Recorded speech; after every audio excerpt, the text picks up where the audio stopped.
Bismillahirrahmanirrahim. The final exam SPI. Number 1. Explain how the main foundation that the Prophet laid down in building Islamic civilization. Explain in detail each point and how is it relevant to our life today. The answer. The main foundations laid by the Prophet in building Islamic civilization include: first, fight to Allah. This is the main pillar in building Islamic civilization. Fight in Allah subhanahu wa ta'ala means crying out all of Allah commands and staying away from His prohibitions. As Islam was revealed as the religion of Rahmatal lil Alamin, we no longer do things according to the teachings of our ancestors and tribes, but on the basis of fights. Second, Al-Quran. Islam is a religion that pays great attention to education. The Quran was revealed as a guide for human life.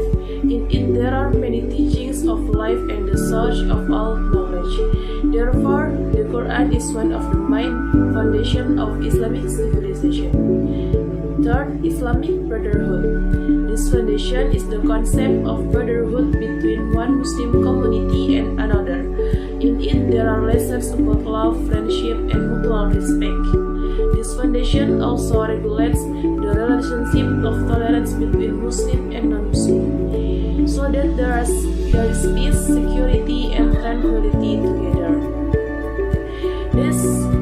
These three foundations are clearly very relevant to be applied in Indonesia as a big nation. Of course, we need guidelines in maintaining the government. The Indonesian nation, which is also very diverse, also needs unity with tolerance between difference. Number 2. Explain what change the Prophet made in building the city of Medina. How is it relevant to our life today? The answer. The efforts of the Prophet in building the city of Medina, among others, are: first, build the Prophet's mosque as a means of worship, community, and social activities, and a place for education. Second, brothers the Muhajirin and Ansar. This brotherly bond is more than a brotherly bond because of blood relations. This brotherhood is based on faith. Thus, the Prophet made a bond of unity based on religion, not based on tribes. Third, tolerance and mutual assistance between Muslim and non-Muslim. The security and peace can be achieved together. Fourth, laying principle, politics, economy, and social. There are several mutually agreed agreements, one of which is the Medina Charter, as well as the occurrence of a wider economic order, not only between Muslims, but also between Muslim and non-Muslim, that makes social always implemented well. The things above are certainly very relevant to be applied in Indonesia.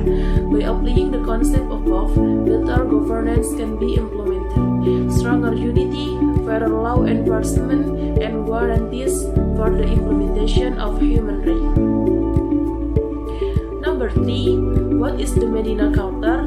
Explain the most important contents of the Medina Charter. What was behind the emergence of the Medina Charter, and how relevant the Medina Charter is in the context of human life today. The answer. The Medina Charter is known as the first constitution that was officially written in the course of human history. The Medina Charter is a document compiled by the Prophet Muhammad SAW, which is a formal agreement between himself and all the tribes and important people in their tribe, later named Medina, in 622 Masehi. It contains a peace agreement as well as a draft law which regulates the plurality of communities and various sectors of Medina's life, ranging from political, social, legal, economic affairs, human rights, equality, religious freedom, defense, security, and peace. The background for the preparation of this charter was to stop the fierce conflict between the Bani Aus and the Bani Khosraj in Medina, and at the same time unite all residents of Medina, both immigrants and local residents, both Muslim and non-Muslim. For this reason, the document stipulated a number number of rights of obligation for Muslim, Jews, and other communities in Medina, thus making them into a unified community, which in Arabic is called the Ummah. The Prophet succeeded in creating a democratic Medina society with its plurality. This condition is similar to the condition of the Indonesian people who have a diverse population from religious and cultural backgrounds, so that some point in the Medina culture are still very relevant to be applied in Indonesia. Until now, its contents are still often quoted in drafting regulation. Number 4. Tell us some evidence about the Islamic civilization, prosperity, and why did it collapse then? What are the factors that led to the collapse of Islamic civilization? What should Muslims do at this time so that Islamic civilization can rise again? The answer: the evidences of Islamic civilization include: first, there are historical buildings that are still standing today, such as the Taj Mahal and the Hagia Sophia Mosque. Second, Muslim scientists whose work are still used today.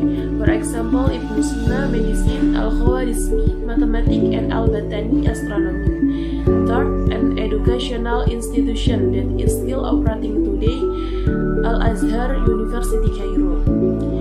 The factors of the collapse of Islamic civilization is: first, far from the Book of Allah, Al-Quran Al-Karim, and As-Sunnah An-Nabawiyah. Second, loss of thiqah, belief in Islam in Hizamul Dakhili, inferior or low self-esteem. Third, at-taqlid, following blindly, either towards scholar or others. Fourth, at-tafriqah, split. And fifth, left behind in various world affairs. What must be done to revive civilization?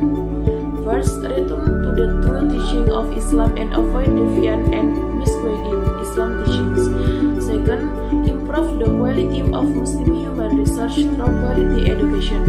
Third, increase the unity of Muslims. Fourth, avoid divisions among fellow Muslims. And fifth, master science, technology, and information. And finally, number 5, what lessons can you take from the history of Islamic civilization? What attitudes should we take to overcome the differences of opinion in the history of Islamic civilization? The answer: lessons that can be taken from studying the history of Islamic civilization. First, in the course of Muslim history, not everything is good and not everything is bad. Take the good things and leave the bad things. If in the history of the journey of Muslim there are many bad elements, it is not Islam that is bad, but the Muslim who perhaps misunderstand Islam. Attitude in dealing with differences is: follow the middle manhaj and don't overdo it in religion. Leave fanaticism to manhaj individuals and groups. Have a good attitude and promote tolerance, prioritizing ukhuwah Islamiyah.